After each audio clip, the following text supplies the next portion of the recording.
नमस्कार, स्वागत है आपका ITV न्यूज पर। रेड वन एंटरटेनमेंट द्वारा ऑर्गेनाइज और नोवेस्टा ग्रुप द्वारा मैनेज किया गया business award royal Bengal icon 2025 12 दिसंबर 2025 को कोलकाता के लेक क्लब में हुआ। बंगाल के शान बढ़ाने के लिए लंबे समय से अलग अलग फील्ड में काम कर रहे सभी लोगों को रॉयल बंगाल आइकन अवार्ड से सम्मानित किया गया। रेड वन एंटरटेनमेंट के हेड अभिजीत गुप्ता के देखरेख में ऑर्गेनाइज इस इवेंट में MLA Debashish Kumar, actor Sagnik Chatterjee, Lajwanti Roy, actor Rahul Burman, hello heritage के क्यूरेटर रेशमी चटर्जी और दूसरे जाने माने लोग शामिल हुए।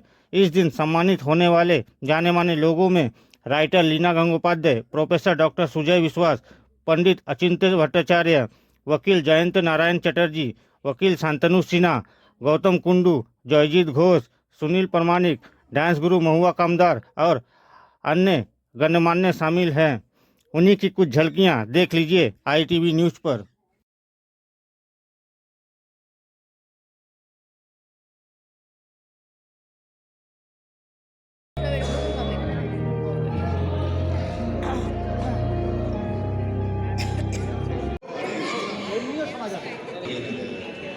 রাজীব দ্বারা এসে অ্যাওয়ার্ড নিয়েছে,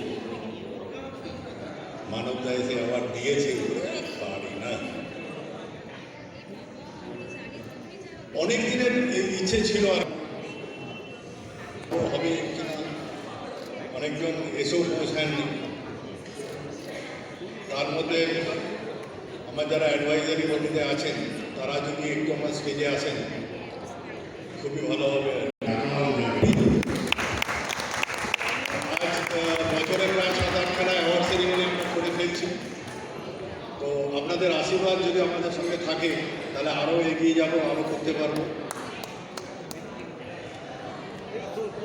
এর থেকে আর কিছু বলার নেই। আজকের ব্যাপারটা মঞ্চে দাঁড়িয়ে অভিজিৎদাকে রিকোয়েস্ট করছিলাম আসার জন্য, বা আমরা অভিজিৎদাকে অনেক ভালোবেসে বারবার আমরা হার্ট ফেল্ড একটা থ্যাংক ইউ বলছিলাম। এবার সবাই mister standing on stage. Yes, thank you. Pursue her dream of building just aimed, but he has also chode haat tali hobe please everyone, come on.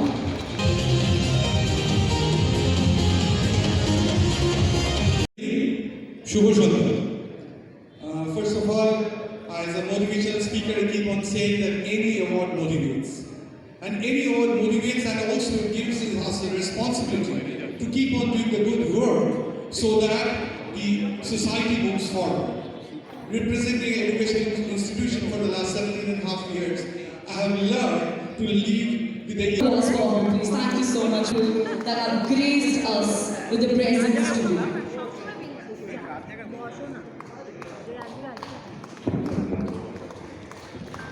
প্রথম হচ্ছে অ্যাওয়ার্ডটার নাম হচ্ছে রয়্যাল বেঙ্গল আইকন অ্যাওয়ার্ড। এটা আমরা চিন্তাভাবনায় এনেছিলাম যে আমরা বিজনেসম্যানদের এই অ্যাওয়ার্ডটা দেবো, আমরা সেটাই করতে চললাম। যারা বিজনেসে মোটামুটি যারা এস্টাবলিশ তারাও যেমন আছে, আবার নিউ কমার্স যারা আছেন তাদেরও অনেককে আমরা বেছে নিয়েছি। এবং টপ 30 লিডার্স যারা বিজনেসের মধ্যে আছেন বেঙ্গলে, যারা বেঙ্গলে এস্টাবলিশড, মানে বিশেষ করে বেঙ্গল থেকে স্টার্ট করেছেন, তাদেরকেই আমরা অ্যাওয়ার্ডটা দেওয়ার স্টার্ট করলাম। দাদা, এই অ্যাওয়ার্ডের বিশেষত্বটা কিভাবে আপনারা করছেন? না, এখানে বিশেষত্ব কোনো ব্যাপার নেই। মানে কিভাবে আপনারা চয়েসটা করলেন বা কতদিনের মধ্যে এই চয়েসটা হলো? আমরা যেহেতু 7-8টা অ্যাওয়ার্ড সেরিমনি সারা বছর ধরে করছি, তো আমাদের একটা অ্যাডভাইজারি বোর্ড তো অলরেডি কাজ করেই একদম, এবং যারা রেফারেন্স দেয় বা নমিনেট করে তাদের উপরে আমাদের একটা কাটাছেঁড়া চলেই। প্লাস আমাদের অনেক বড় বড় জায়গা থেকেও অনেক রেফার আসে, মানে তারা যখন জানতে পারে বা তাদেরকে আমরা রিকোয়েস্ট করি যে এমন কাউকে সাজেস্ট করুন যারা এই অ্যাওয়ার্ড পেতে পারে বা পাওয়া যোগ্য, তো তখন তাদের কাছ থেকে আমরা সেই নমিনেশনগুলো পাই। তো সব মিলিয়ে একটা আমরা বের করে নিই আর কি, যে কাকে। আপনার কাছে সব থেকে উল্লেখযোগ্য অ্যাওয়ার্ড, এই যে যতগুলো অ্যাওয়ার্ড আজকে দেওয়া হবে তার মধ্যে উল্লেখযোগ্য ব্যক্তিরা কার? এখন ব্যক্তিরা এখনই বলতে চাইছি না, ব্যক্তিরা ওখানে বসে দেখুন, কে এসে পৌঁছাচ্ছে সেগুলো তো আপনারা দেখবেন না, তাহলে আর সারপ্রাইজ তো এখানেই চলে যাবে। আর এমনি তো আমি তো আমার সোশ্যাল নেটওয়ার্কে তো সব জায়গায় দিয়ে দিয়েছি কারা কারা অ্যাওয়ার্ড পায়, আমি তো কোনোদিন লুকিয়ে রাখি না। পরের প্ল্যাটফর্মে আপনি কি করতে যাচ্ছেন? আমার আবার ইয়ার ঘুরে যাচ্ছে, আমার 8 মার্চে OTT সম্মান, আবার 24 এপ্রিলে বঙ্গজ্যোতির সম্মান, আমার তো সার্কেল হয়ে গেল আর কি। তারপরে আবার বঙ্গনারী, বঙ্গপুরুষ, তারপরে আবার বিএফটিএ। যারা নতুন যুবক যুবতী উদীয়মান তাদের জন্য কি বার্তা দেবেন? একটাই বার্তা, দাঁড়াতে হলে লড়তে হবে, আর লড়তে গেলে দাঁড়াতে শিখতে হবে। আর তার সঙ্গে কাজটা, তার কর্মটা, না কর্ম, যে বিষয়ে সে কাজ যে করছে। লড়তে জানে সে দাঁড়াবে, আর যে দাঁড়াতে জানে সে লড়ে নেবে। কাজ এমনিতে আসে না, যারা দাঁড়ায় স্টেডি দাঁড়াতে পারলে তাদের কাজ তাদের কাছে এমনিতেই আসবে। থ্যাংক ইউ দাদা, অসংখ্য ধন্যবাদ। অভিজিৎকে এবং ওর অর্গানাইজেশনকে ধন্যবাদ জানাবো যে ওরা অ্যাওয়ার্ড অনেকেই দেয়, কিন্তু রয়্যাল বেঙ্গল আইকন অ্যাওয়ার্ড এটা বাংলার গর্ব আমার মনে হয়। কেন, যেহেতু আমরা রয়্যাল বেঙ্গল আমাদের প্রাইড, আর এই সংস্থা যারা আজকে এখানে এই অ্যাওয়ার্ড দিচ্ছেন, যাদের দিয়েছেন, আমি তাদের প্রত্যেক অ্যাওয়ার্ডেকে আমার শুভেচ্ছা, এবং আমি বিশ্বাস করি যে অ্যাওয়ার্ড যারা পেয়েছেন নিজে প্রফেশনে তারা আরও বেশি তারা সফল হবেন। আমি রেড ওয়াইন এন্টারটেনমেন্টের সাথে অনেক দিন ধরে যুক্ত। গত 2-3 বছর ধরে I am a member on the advisory board.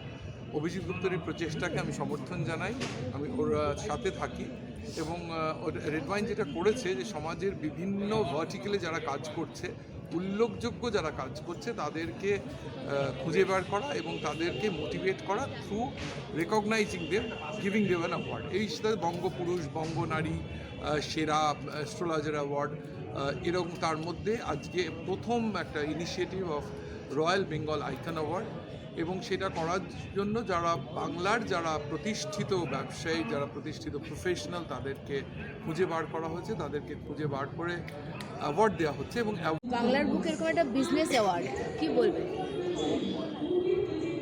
একটাই কথা, এই যে ফিল্ম ফ্রেটার্নিটি এবং বিজনেস, এ দুটোর আজকে নয়, দীর্ঘদিন ওতপ্রোত সুতরাং পয়সা পেলে তবেই ছবিটা বানানো সম্ভব।